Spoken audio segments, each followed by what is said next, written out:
Is this Asher Meza? Yes. I was just following up on your offer on Facebook. All right, cool. Yeah, man. Tell me a little bit about yourself and what you believe and what you don't believe. So I'm basically just a Christian. I believe the basic tenets of Christianity. I would say myself as more of like Old Testament kind of Christian, one who takes Torah very seriously. Yeah, that's basically I would say about it. Do you align yourself with movements like Messianic Judaism or Hebrew roots?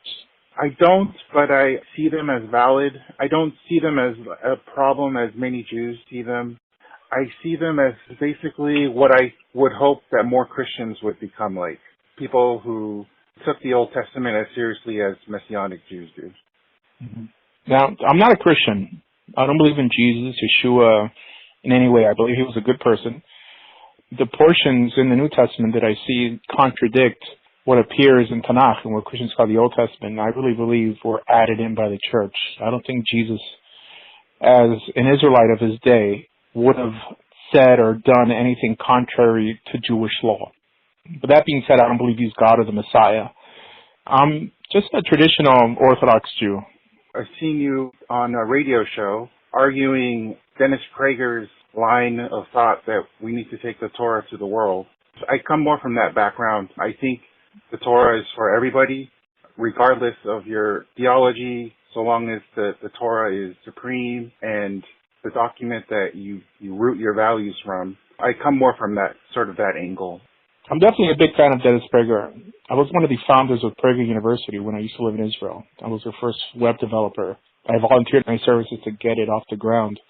But yeah, I'm very down with his theology and his ideology. But why do you feel that you need Jesus? When I tell someone they should consider becoming Jewish, I ultimately mean dropping Jesus and embracing full Torah Judaism.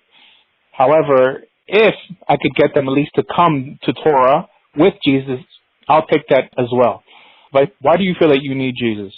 I think it's mostly because I come from a view that, as you're well aware of Dennis Prager's line of view, that there were three movements to bring humanity closer to God, starting with conscience, and that wasn't enough, and then Noah's Ark, wiping out all the bad people and starting over anew with good people wasn't enough. And so began the third movement, which was the Israelite Project. As a Christian, I would say that I come from a view that we're basically a fourth movement, arguing that those three things were not enough to make humanity better, and that you need to have a personal relationship with God in order to make the world better, so to speak. And well, the Israelites, in what Christians call the Old Testament, also had a personal relation with God.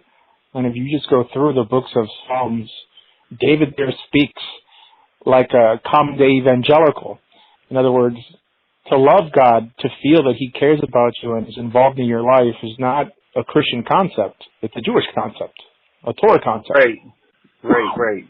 From my understanding, Judaism has always been more of a group thing. If I were to summarize the Old Testament, I would summarize it as the redemption of society, whereas the New Testament is focused more on the salvation of the soul.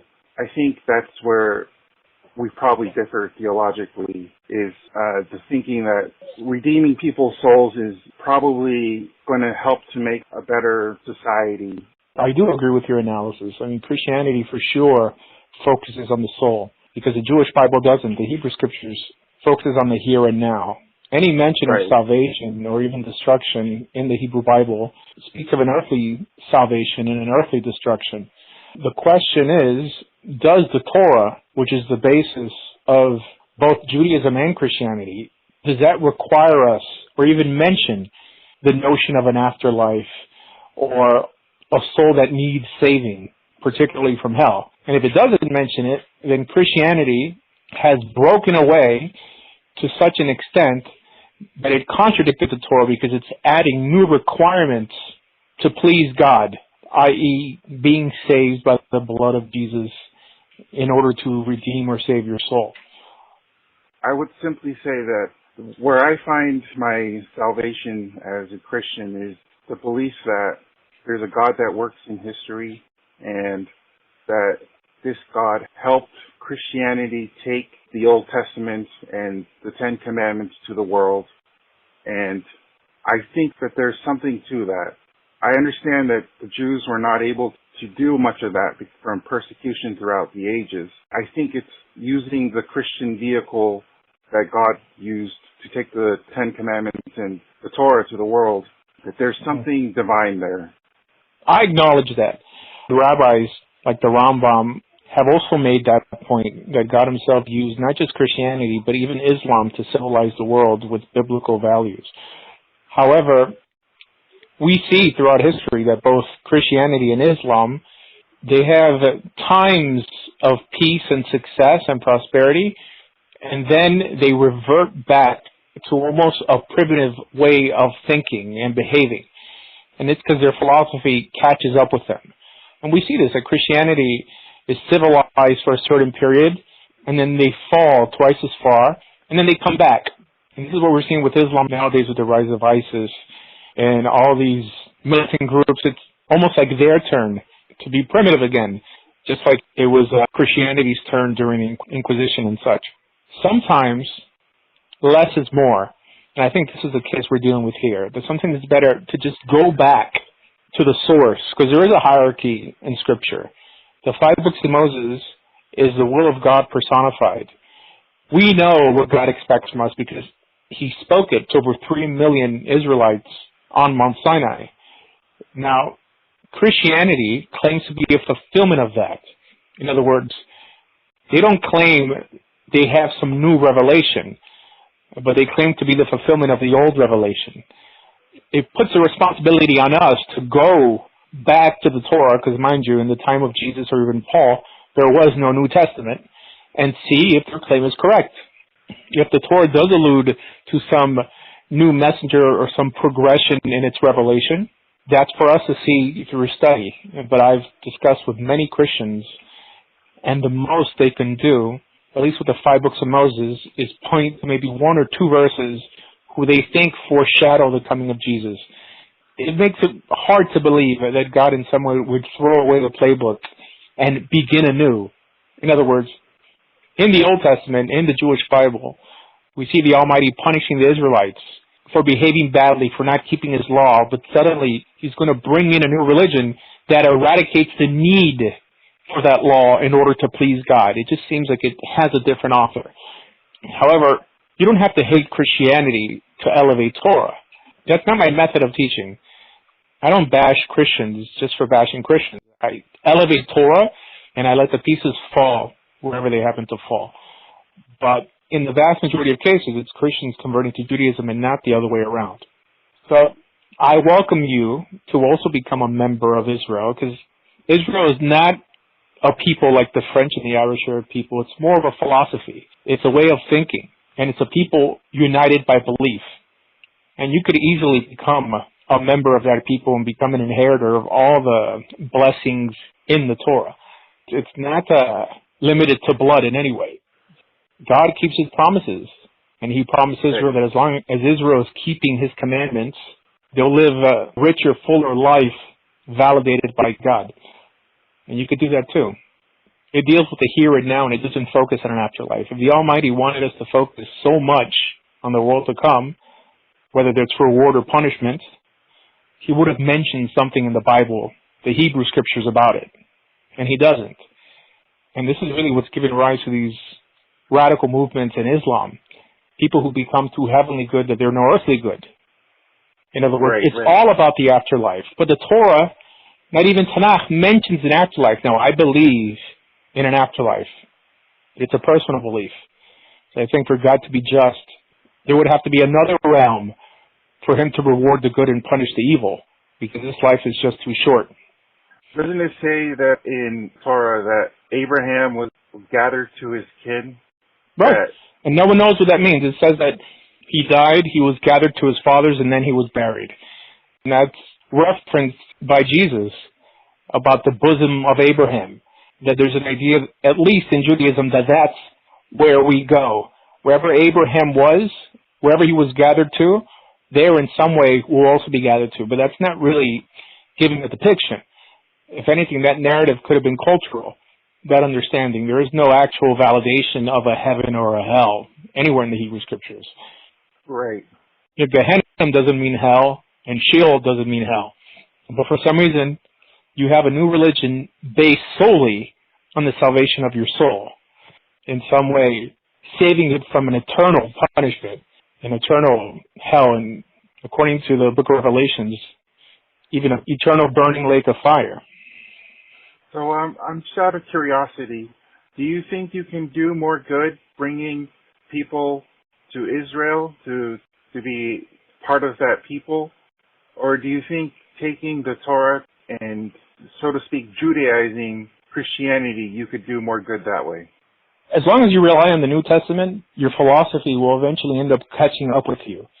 In other words, we see that there was a point in time when the vast majority of the inhabitants of this planet were Christian.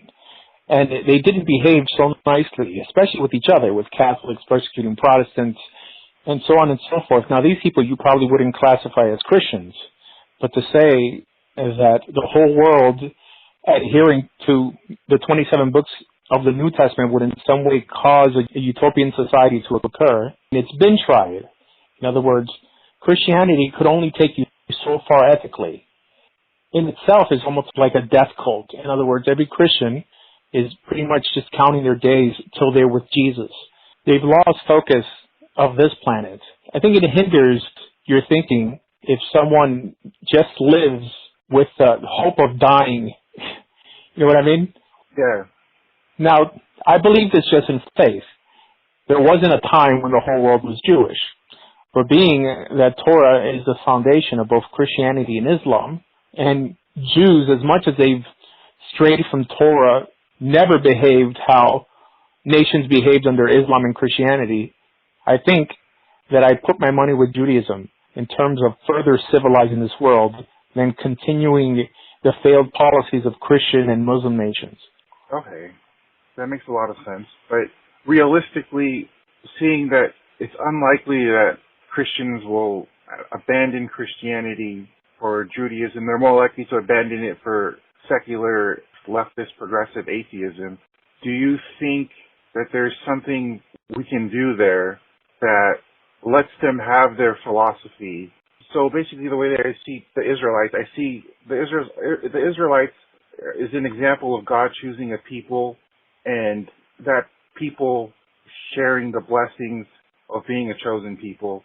And I see America in the same way, but instead America chose God, and that is why America has been as blessed as it has been.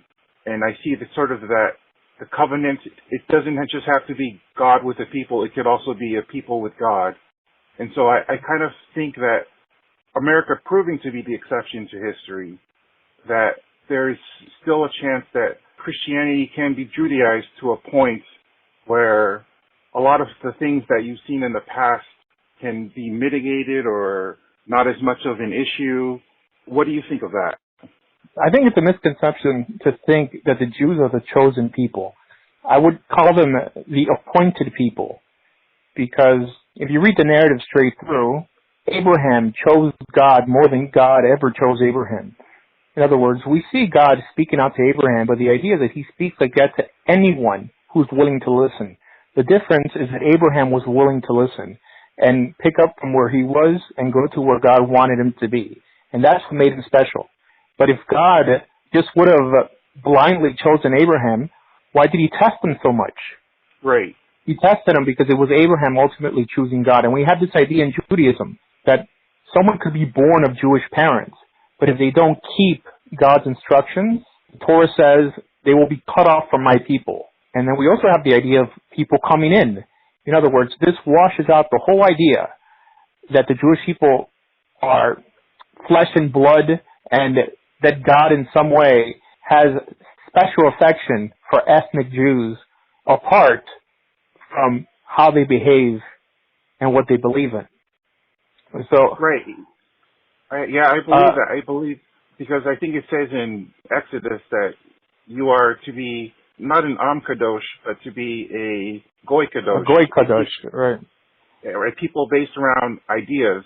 But the thing is that I think that it was important that it would be Isaac who would be the carrier of the covenant going forward over Ishmael. And that... Look, following that logic, we know that Esau, was the son of Isaac, and i.e., according to that logic, also part of the covenant. But Esau is not considered part of Israel or part of the covenant anywhere.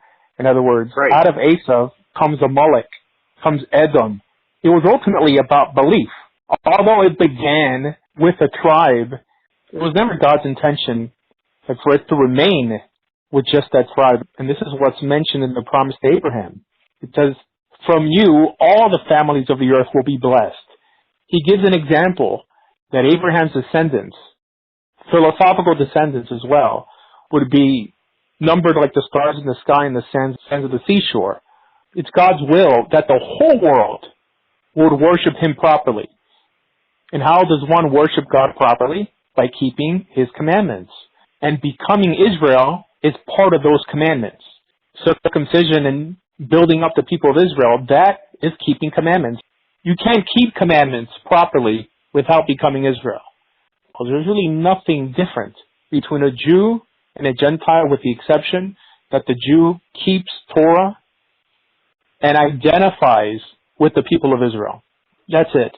A Gentile could do the same thing and become Israel. Now, the rabbis later developed a formal conversion process that, according to traditional Jewish law, ancient Jewish law, really took a day or 2 days. So it's kind of different than what's taught nowadays. There's many Jews misrepresenting Judaism to the world because they separate the world between Jew and Gentile instead of the decent and the indecent, which are the standards the Torah uses. So I think that you should embrace full Torah Judaism, convert, and count yourself as a person of Israel.